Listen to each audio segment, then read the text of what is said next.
Sejam muito bem-vindos por aqui, canal Química em Questão, professor Leandro. Dessa vez eu vou passar para vocês mais uma propriedade periódica, então uma aulinha de Química Geral, falando de eletronegatividade. Já tivemos raio atômico na aula anterior, agora eletronegatividade. E só reforçando o que eu costumo dizer no início dos nossos vídeos no canal, a maior parte do tempo teremos esse formato, certo? Com a câmera voltada aqui para a folha, papel e caneta para a gente de fato estudar a química, foco na matéria e não na cara do professor, né? Aqui é que a gente vai ver a teoria, os conceitos, explicar a matéria e resolver questões, beleza? Então vamos à eletronegatividade. Definição aqui para essa propriedade periódica. Tendência dos átomos para receber elétrons. Então a gente está falando de átomos que querem receber elétrons e não doar, né? Eles são mais eletronegativos quando eles têm a maior tendência para receber elétrons, certo? E quando a gente estuda propriedades periódicas, a gente tem aqui um desenho da tabela periódica, né? Que nesse caso eu fiz um retângulo só para facilitar a minha vida para desenhar, mas representa aqui para a gente a tabela periódica. Nós temos essas setas que indicam o quê? O sentido e a direção na qual a propriedade cresce. Então a gente está vendo que a eletronegatividade cresce na tabela periódica de baixo para cima e da esquerda para a direita. E olha uma observação que eu trouxe aqui para vocês. A eletronegatividade é inversamente proporcional ao raio atômico. O que isso quer dizer? Que a eletronegatividade é o contrário do raio atômico, tá? Então, se a gente pensar nas setas, a eletronegatividade cresce de baixo para cima, o raio atômico é de cima para baixo, né? A eletronegatividade é da esquerda para a direita, o raio atômico é da direita para a esquerda, um é o contrário do outro. Lembrar disso já vai te ajudar, mas o ideal não é você decorar isso. Pensa sempre nisso porque vai te ajudar, mas o ideal não é decorar, o ideal é você entender. Por que que um átomo é mais eletronegativo quando o raio atômico dele é menor? Porque em átomos menores, a força de atração do núcleo sobre a eletrosfera é maior. Os prótons que estão lá no núcleo estão atraindo os elétrons da eletrosfera com mais força nos átomos menores, tá? Então por isso que quanto menor for o átomo, mais eletronegativo ele será. Maior a sua tendência para receber elétrons. Por quê? Se os elétrons estão sendo mais atraídos pelos prótons do núcleo, não vai ser muito fácil tirar esse elétron do átomo. Ele vai ter uma tendência maior para receber do que para doar, tá? Então é isso que acontece com a eletronegatividade. Vamos explicar as setas?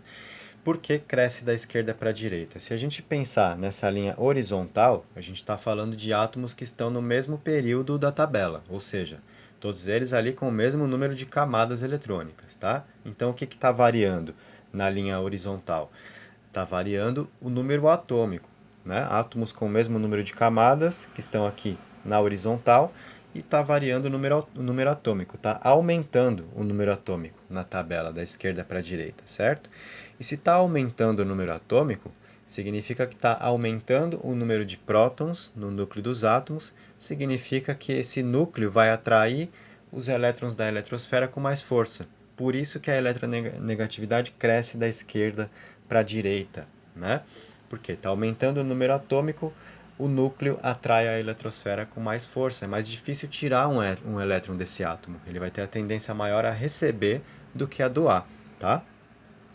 Vamos pensar numa coisa aqui, uma outra lembrança que vai te ajudar. Pensa nas reações químicas. Quando ocorre uma reação química, as ligações. Pensa numa ligação iônica ou eletrovalente, aquela que acontece entre metal e ametal, onde existe a transferência de elétrons e um vai doar elétrons para o outro, um perde, o outro recebe, né? Aqui nessa região da tabela, na esquerda, nós temos os metais que sempre vão doar elétrons para os ametais que estão aqui nessa região da tabela, tá? Então, os ametais que estão aqui são mais eletronegativos do que os metais. Por quê? Aqui os ametais têm a tendência maior a receber elétrons. Então, lembra dessa ligação iônica que eu falei. Metal e ametal, o ametal que está aqui sempre vai pegar um elétron do metal, né? Por exemplo, o NaCl, cloreto de sódio, né? A gente vai ter o sódio aqui desse lado, o cloro desse lado. O cloro com a maior tendência de receber elétrons, mais eletronegativo do que o sódio, vai pegar elétron do sódio, tá? O sódio quer doar, o cloro quer receber, tá? Mais eletronegativo está desse lado. E a seta aqui vertical?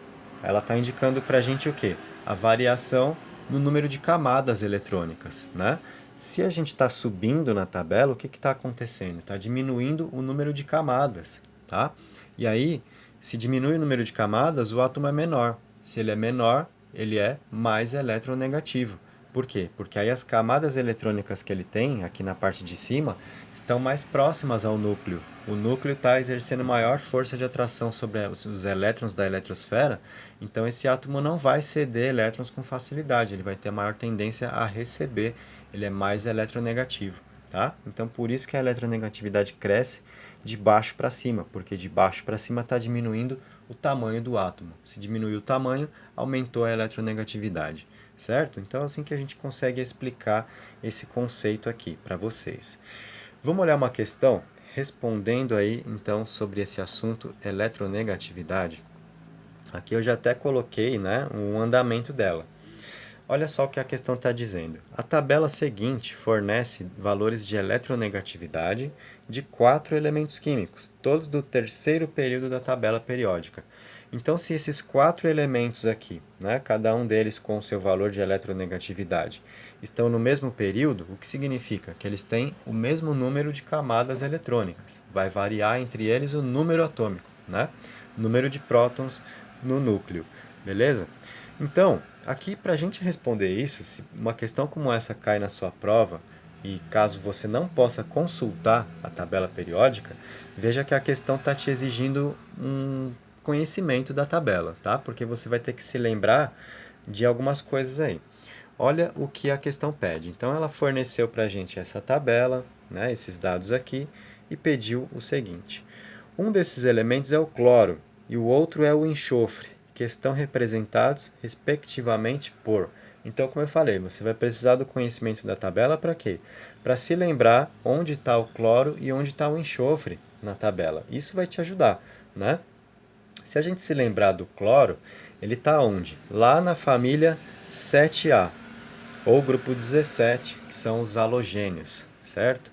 E o enxofre, que é o cloro tem o símbolo Cl, né? E o enxofre tem o símbolo S. E o enxofre, que é o nosso S aqui, está lá na família 6A, ou grupo 16, os calcogênios. Então a gente sabe que, olhando para o mesmo período, o enxofre aparece antes do cloro. E a gente tem a eletronegatividade crescendo como? Aqui, ó, da esquerda para a direita. Isso significa o quê? Que o cloro é mais eletronegativo do que o enxofre, tá? Se a gente está olhando lá para as famílias 6A e 7A, a gente está olhando para o finalzinho aqui da tabela, né?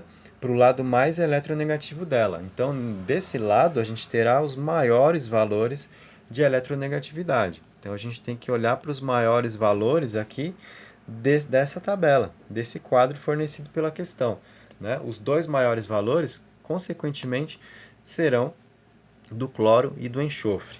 E como a gente sabe que um é maior do que o outro? A gente sabe que pelas famílias, né, o cloro é mais eletronegativo do que o enxofre. Então, o maior valor de eletronegatividade será o do cloro, que é o de 3,16. Então, o cloro é o elemento 1, né? E o do enxofre, se ele está na 6A, logo ao lado do cloro, a gente sabe que o valor de eletronegatividade do enxofre será o mais próximo do valor do cloro, né? E o mais próximo do valor do cloro aqui é 2,58. Então a gente sabe que o enxofre é o elemento 4, tá?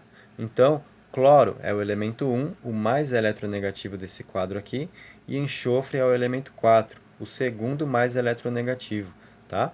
Então, olha só, a questão pediu, né? Um desses elementos é o cloro, o outro é o enxofre, que estão representados respectivamente por 1 e 4, né? A gente viu, 1 é o cloro, 4 é o enxofre, precisamos ter uma alternativa dessa daí para nos responder, e temos, ó, respectivamente, 1 e 4, cloro e enxofre, alternativa C. Assim respondemos a questão, então. Certo, gente? Fico por aqui. Essa foi a nossa aulinha com questão resolvida sobre eletronegatividade. Espero que vocês tenham gostado. Se ainda não se inscreveu, se inscreve no canal, Deixa o seu like no vídeo, isso vai ajudar. Ativa as notificações para não perder os próximos vídeos, as próximas aulas, próximas questões resolvidas. Usa os comentários também para dizer qual assunto dentro da química é mais importante para você agora, aquele no qual você tem mais dúvida, porque eu vou poder usar o seu comentário como sugestão para produzir os próximos vídeos, com as próximas aulas, né, indo diretamente na sua dúvida. Beleza? Então, valeu, um abraço e até a próxima.